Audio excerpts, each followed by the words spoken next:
안녕하세요. 국제공인재무설계사 김드경입니다. 상당히 오랜만에 인사드리는데요. 오늘은 실제 재무설계 사례를 하나 보여드릴까 합니다. 재무 컨설팅을 의뢰한 가정은 맞벌이 중인 30대 신혼부부입니다. 의뢰인은 지금 가능한 빠른 시일 내에 서울에 위치한 90제곱미터가량의 아파트를 거주 목적보단 투자 목적으로 구입하고자 하는 상황이며 구입자금으로 8억을 고려하고 있습니다.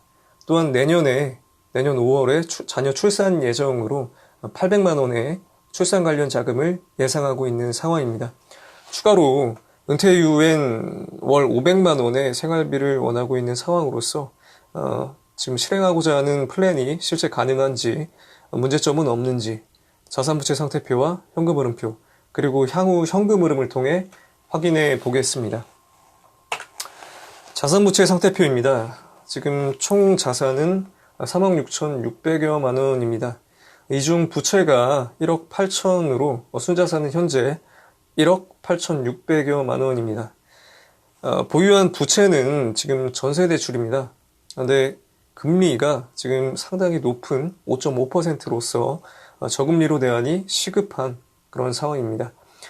CFP 보드 기준 이 재무지표로 판단을 하였을 때 지금 자산부채 상태 측면의 재무지표 분석 결과 현재 자산 중 전세대출이 상당 부분을 차지하고 있기 때문에 총 부채 부담 지표와 주택마련 부채 부담 지표가 지금 권장 수준에서 미달되는 것을 확인할 수가 있습니다. 금융투자 성향 지표 또한 지금 권장 수준에 미달되는 상황인데 현재 보시는 바와 같이 투자용 상품이 전혀 없는 상황입니다. 인플레이션 해지를 위해서 일부 조정이 필요해 보이는 상황입니다. 상담간 투자 성향 분석 시에 위험을 일부 감수할 의향이 있는 것으로 확인을 하였습니다. 현금 흐름표입니다. 지금 보시면 군인공제와 같은 부분은 이런 공제의 경우에 급여 입금 전에 차감되어 들어오는 소득입니다. 그래서 소득상에서 누락시키는 경우가 상당히 자주 있는데요. 의뢰가정 또한 소득에서 누락된 상황이어서 반영을 하여서 정정을 한 상태로 작성을 하였습니다. 지금 대출 상환액을 보시면 지금 전세대출 치고는 비교적 높은 금리로 인해서 월 상환이자가 적지 않은 것을 확인할 수가 있습니다. 근데 지금 의뢰인 직장이 비교적 안정적이고 소득 수준 또한 준수한 그런 맞벌이 부부이기에 현금 흐름 측면의 재무 지표는 전체적으로 양호한 그런 상황을 보여주고 있습니다. 다만 내년 자녀 출산으로 인해서 유입과 유출 전반에 대한 현금 흐름상 변화가 불가피할 것으로 예상이 되기 때문에 이에 따른 향후 현금 흐름상 변화와 미래 발생 가능한 리스크를 확인해 볼 필요가 있습니다. 향후 예상되는 현금 흐름입니다. 지금 주요 가정을 먼저 보시면 물가 상승률은 2%, 급여 상승률은 3%를 가정을 하였습니다. 지출과 소득은 급여 상승률에 비례해서 연간 3%씩 상승을 한다고 가정을 하였고 실제 수치를 반영을 하였습니다. 출산 휴가와 육아휴직으로 인한 소득 감소분 또한 반영을 하였습니다. 서울 가정법원 기준의 양육비를 기준으로 반영을 하였습니다. 컨설팅 의뢰자 이모 씨의 정년은 65세로 가정을 하였는데 직업 특성상 고용 안정성이 상당히 높기에 지금 해당 보시는 바와 같이 가정을 하였습니다. 배우자 정년은 53세로 가정을 하였습니다. 상사로 전역하는 것을 가정을 하였습니다. 지금 보시면 고객은 자녀 출산으로 800만 원의 지출만 예상하고 있는 상황입니다만 실제로는 이 외에도 소득과 지출에서 큰 변화가 있을 것으로 예상이 됩니다. 우선 자녀 양육 관련 반복적인 지출이 예상이 되는데요. 금액은 보시는 바와 같이 서울 가정법원 양육비 산정표를 기준으로 편성을 하였습니다. 추가로 출산휴가 3개월 중 마지막 1개월과 육아휴직 기간 12개월을 포함한 13개월간 배우자의 소득이 감소하게 됩니다. 지금 이 소득 감소분을 계산을 한 결과 현소득을 기준으로 약 2,022만 원이 감소할 것으로 예상이 됩니다. 핵심 문제점 3가지를 살펴보겠습니다. 먼저 자녀 출산으로 인해 지금 소득과 지출 전반에 대한 현금 흐름상 변화가 불가피한 상황입니다. 추가로 의뢰인은 주택 구입 시 막연한 상승 기대감을 안고 있었는데 실제 구매 시에는 가정 상황과 시장 그리고 정책 변화를 반드시 고려할 필요가 있습니다. 마지막으로 보유한 전세 대출의 저금리 대안이 필요한 상황입니다. 또한 거주 중인 전세 아파트 권리 분석 결과 깡통 전세 리스크를 안고 있는 것으로 확인을 하였습니다.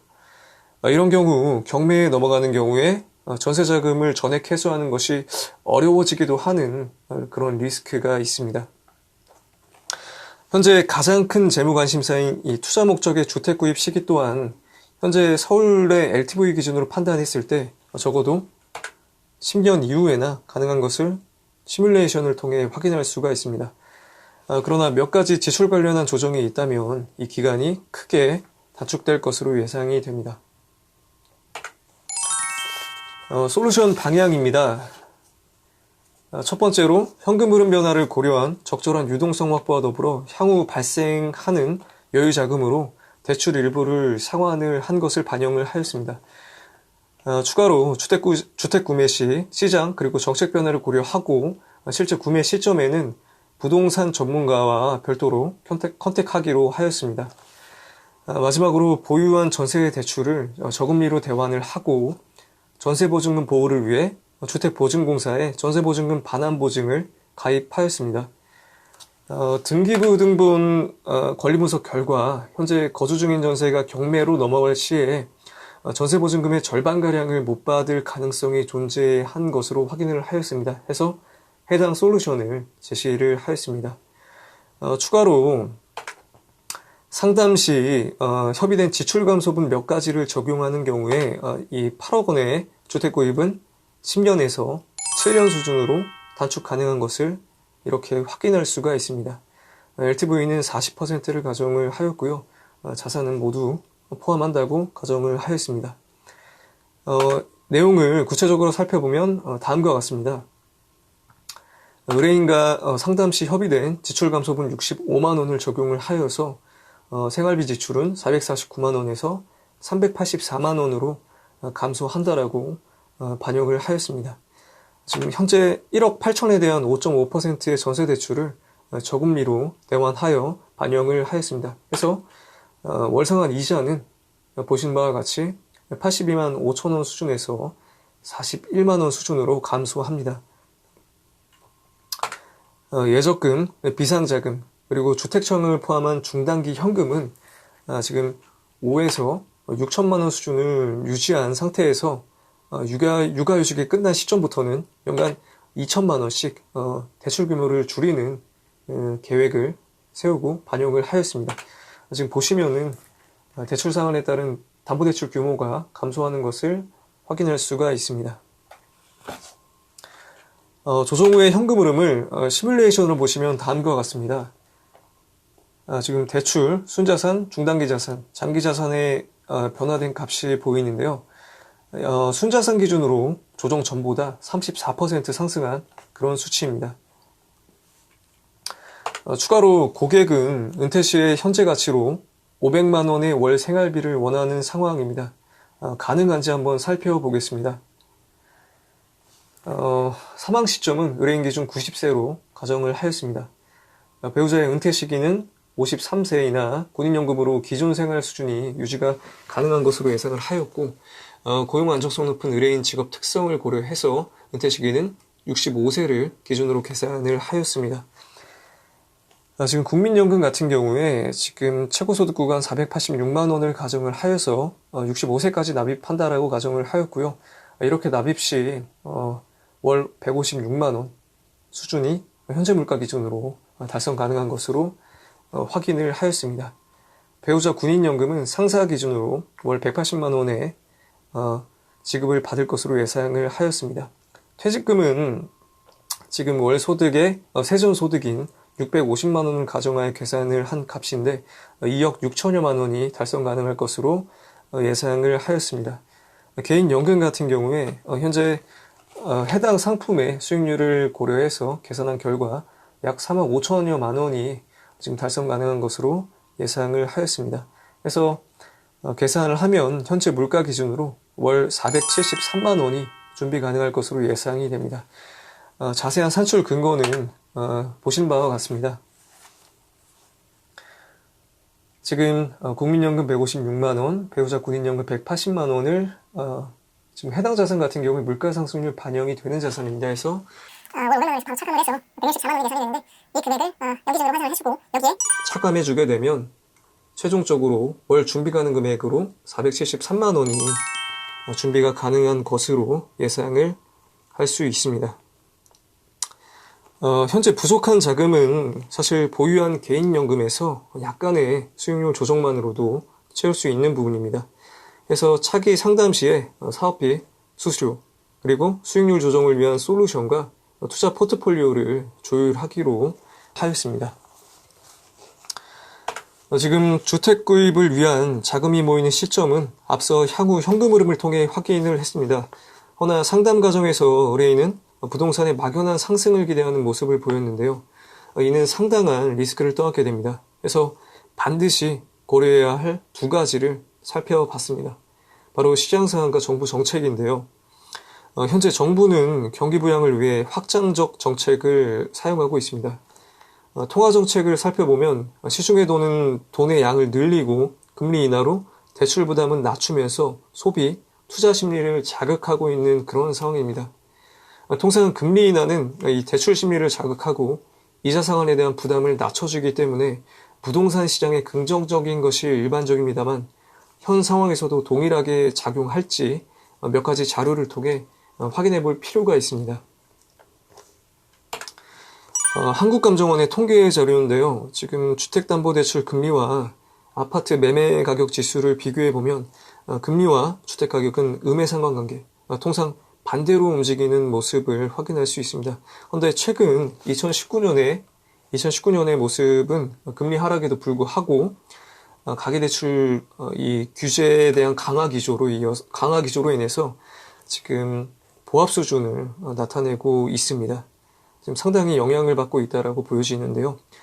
추가로 신규 아파트 분양과 입주 물량이 많이 늘어난 부분 또한 여기에 상당한 영향을 미치고 있다라고 보여집니다. 지금 최근 3년간의 평균 분양 물량을 보시면 39.1만 호, 입주 물량은 37.9만 호를 지금 보여주고 있습니다. 지금 보시면 중공 물량 또한 64만 6천 호가 공급이 되었는데 이는 이전 10년 대비 37.2%나 증가한 수치입니다. 지금 이러한 부분과 더불어서 중공 후 미분양 또한 지금 꾸준히 증가해서 현재 2만 호에 육박하는 수준의 미분양 물량이 지금 있는 것으로 확인을 할 수가 있습니다. 이러한 부분들은 향후 주택가격 하락에 영향을 미칠 가능성이 높다라고 판단이 됩니다.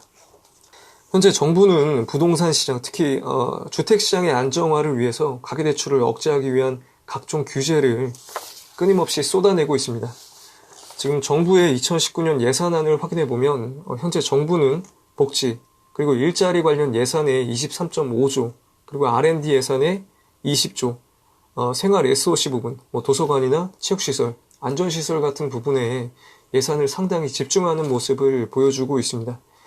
주택시장 또한 저가 공급과 통제가 수월하고 주변 집가 상승 확산이 상대적으로 약한 공공택지 개발에 집중하고 있습니다. 민간택지에 대한 재건축 초과이익 환수제와 분양가 상한제가 적용되는 등의 이런 시장 상황과 현재 고객 사항을 고려를 한다면 향후 막연한 투자처로서의 주택 구입은 보다 신중할 필요가 있다고 판단이 됩니다. 실제 주택 구입을 실행한다면 해당 시점에 부동산 전문가의 자문을 통해 보다 구체적인 도움을 드리기로 하였습니다. 시장과 정책에 대한 큰 변화가 있는 경우에도 모니터링 관리에서 추가적으로 브리핑해 드리기로 하였습니다. 이렇게 솔루션 브리핑을 마무리했던 재무설계 사례입니다. 해당 솔루션은 2차 상담에서 제공해드린 내용이고 차기 상담에선 조정 후 현금 흐름 점검과 연금저축 계좌 이전 그리고 투자 포트폴리오 조율을 함께 진행할 예정인데요. 보시는 바와 같이 재무설계의 기본은 계산입니다. 화폐의 시간 가치와 고객의 재무적 상황을 수치화하여 대입시켰을 때 변화하는 향후 현금 흐름을 계산하는 것이 재무설계의 기본입니다. 사실 상품 가입은 수많은 선택사항 중에 하나인데 우리나라의 많은 재무설계사, 사실 재무설계사라고 하면 안 되죠. 이 세일즈맨들은 이 단순 상품 판매를 위한 컨셉으로 이 재무설계를 많이 사용해 왔습니다. 재무설계 시장이 상당히 망가져 있는 현 상황이 계속 지속될수록 이 전문 재무설계를 주 업무로 하시는 분들의 설 자리가 계속 줄어드는 것 같아 상당히 좀 안타깝습니다. 말하다 보니 푸념이 좀 길었네요. 다음 영상도 유익한 영상으로 찾아뵙겠습니다. 감사합니다.